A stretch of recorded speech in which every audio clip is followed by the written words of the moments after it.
अस्सलाम वालेकुम। तो आप सबसे पहले मेरी हालत देखिए पसीने में कैसी हो रही है। अब आप ये देखिए, ये हम वहाँ पर हैं जब हिजरत के दौरान मेरे नबी पाक सल्लल्लाहु अलैहि वसल्लम यहाँ पर आए और 3 दिन आराम फरमाया। यहाँ आगे ऊपर जाकर गा रहे हैं।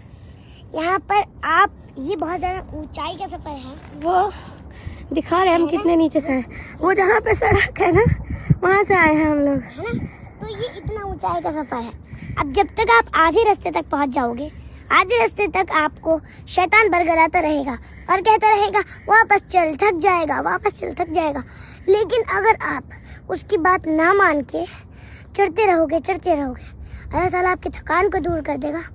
हल्की आराम से करके आपकी सारी जो थकान है वो सारी दूर हो जाएगी। तो ये देखिए वो गार आ चुकी है जिसमें प्यारा का सल्लल्लाहु अलैहि वसल्लम हिजरत के दौरान हज़रत अबू बकर सिद्दीक़ रज़ियल्लाहु साथ ही इस गार में ठहरे थे। और इसमें जो नफलें हैं वो लोग पढ़ते हैं, लेकिन इसमें बैठकर ही पढ़ी जाती हैं। लेकिन मैं तो इसमें खड़े होकर पढ़ सकती हूँ। मेरी अम्मा बोल रही है कि आप किस्मत वाली हो। जी बेशक मैं किस्मत वाली हूँ कि मैं यहाँ पर खड़े होकर नफलें पढ़ सकती हूँ। फिर देखिए यहाँ पर ये बिल्ली, वो बिल्ली, और यहाँ से गार से थोड़ा सा बाहर निकल के इतनी बिल्लियाँ मैं बता नहीं सकती। यहाँ पर सिर्फ आपको 2 जानवर दिखेंगे, बिल्ली और कबूतर, बस। नफिल तो हमारी हो चुकी है, लेकिन यहाँ पर तो ये इतनी सी गार है, आप देख सकते हैं, ये इधर से और इधर तक, बस ये इतनी सी गार है। इसमें तो बड़े लोगों पर खड़ा भी नहीं हो सकते हैं, वो मतलब नफिल भी अदा करते हैं तो बैठ कर करते हैं, क्योंकि वो खड़े भी नहीं हो पा सकते हैं। क्योंकि आप देखिए कितनी ज़्यादा नीचाई की गार है और किस तरह इस गार में हज़रत अबू बकर सिद्दीक़ ने किस तरह उन सुराखों को ढका था, जो सुराख थे बहुत सारे, और उनमें से एक सुराख अभी भी मौजूद है। ये आप देख सकते हैं, एक सुराख मौजूद है, बाकी सब सुराख बंद कर दिए गए हैं। अब तो पहले थे तो वो भी हज़रत अबू बकर सिद्दीक़ ने पहले आए, खुद एंटर हुए और इसको पूरा बंद कर दिया। जहाँ जहाँ सुराख थे पहले अपना कुर्ता फाड़ा, उसके टुकड़े कर लगाए, फिर पगड़ी फाड़ी, जो पग थी उनकी वो फाड़ कर उसको सुराख बंद किए। फिर भी एक सुराख बच गया था तो उसमें अपनी एड़ी डाल दी, एड़ी मुबारक डाल दी। तो फिर एक सांप था उस जिस सुराख में एड़ी डाल दी थी, वो सांप आपकी यानी हज़रत अबू बकर सिद्दीक़ की एड़ी में डस रहा था। वो इस मकसद से नहीं कि वो सांप है इसलिए डस रहा था। उसने कभी हज़रत मूसा के दौर में सुना था प्यारा का सल्लल्लाहु अलैहि वसल्लम के बारे में कि एक नबी आएंगे, तो वो प्यारा का दीदार करने के लिए उनको डस रहा था ताकि ये एड़ी हटाए और मैं आप सल्लल्लाहु अलैहि वसल्लम का दीदार करूं। तो इसीलिए फिर जब बहुत देर तक डसता रहा, फिर बना रहे हैं वीडियो वो इसलिए क्योंकि और लोग इंतजार में बैठे थे, उनको भी नफिल अदा करनी है, तो ताकि वो अदा कर ले इसलिए हम बाहर आके। चलो मैं आपको बताती हूँ। तो जब सुराख रख दिए, वो सांप डसने लगा एड़ी को, तो जब पहले तो हज़रत अबू बकर सिद्दीक़ ने बताया नहीं प्यारे आका को।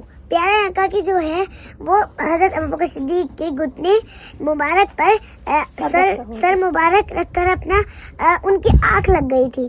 तो जब पहले तो हज़रत अबू बकर सिद्दीक़ ने बताया नहीं, पर फिर उनकी आँख में से आंसू निकले हज़रत अबू बकर सिद्दीक़ की, और वो आंसू प्यारा का सल्लल्लाहु अलैहि वसल्लम के चेहरे मुबारक पर जाकर गए और जाकर गिरे।